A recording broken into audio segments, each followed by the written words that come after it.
बघा, दसादशे 4 दराने 31,250 रुपये मुद्दलाचे 3 वर्षात मिळणाऱ्या सरळ व्याज व चक्रवाढ व्याज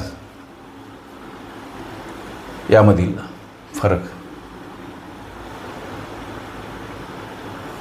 दसादशे 4 दराने 31,250 रुपये मुद्दलाचे 3 वर्षात मिळणाऱ्या सरळ व्याज व चक्रवाढ व्याजातील फरक असा प्रश्न विचारला. हा प्रश्न सोडवण्यासाठी एक सूत्र आहे लेकरांनो. हे काही अशा पद्धतीचे सूत्र आम्ही पाठ केले पाहिजे. फरक सरळ व्याज आणि चक्रवाढ व्याजामध्ये मिळणाऱ्या व्याजातील फरक विचारला. फरक बराबर अशा पद्धतीचे प्रश्न सोडवण्यासाठीचं सूत्र पी गुणिला पहिल्या कंसामध्ये आर छेदस्थानी 100 याचा वर्ग करायचा गुणिला दुसरा कंस मांडत असताना 300 अधिक आर आणि याला भागीला 100.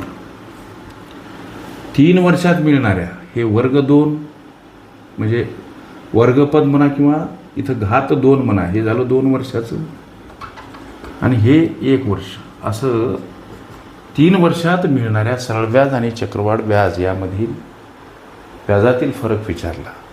हे सूत्र पक्क लक्षात ठेवा.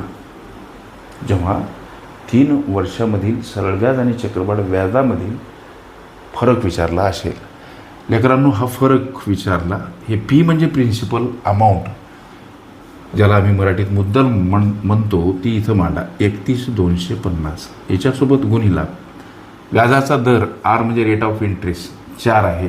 4 छेदस्थानी 100 आणि इथं वर्ग किंवा कंसाचा घात म्हणा एकच 300 अधिक स्वरूपात आर म्हणजे व्याजाचा दर अधिक मांडा छेदस्थानी 100.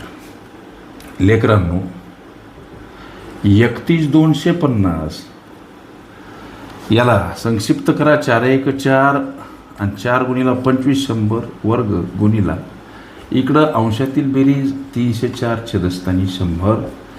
पुढं चला 31,250 1/25चा वर्ग म्हणजे 1/25 दोनदा गुणिला स्वरूपात असा त्याचा अर्थ 304 भागीला 100. लेकरांनो पुढं चला 31,250 गुणिला 1 का म्हणायचे अंशस्थानी 1 तर अपूर्णांकाचा गुणाकार अंशाचा छेदाछेदाचा 1 गुणिला 1 1 25 गुणिला 25 625. पुढं 304 छेदस्थानी 100. लेकरांनो हा भाग जातो 50 म्हणजे 50 गुणिला 304 भागीला 100. आता हा भाग गेला 2 सर, मग उरलं काय 304 भागीला 2 आणि हा जर भाग दिला तर 152 असा. हे 152 उत्तर म्हणजे काय हो तर सरळ व्याज आणि चक्रवाढ व्याजातील हा फरक 152 रुपये. हे तुमच्या या विचारल्या प्रश्नाचं उत्तर.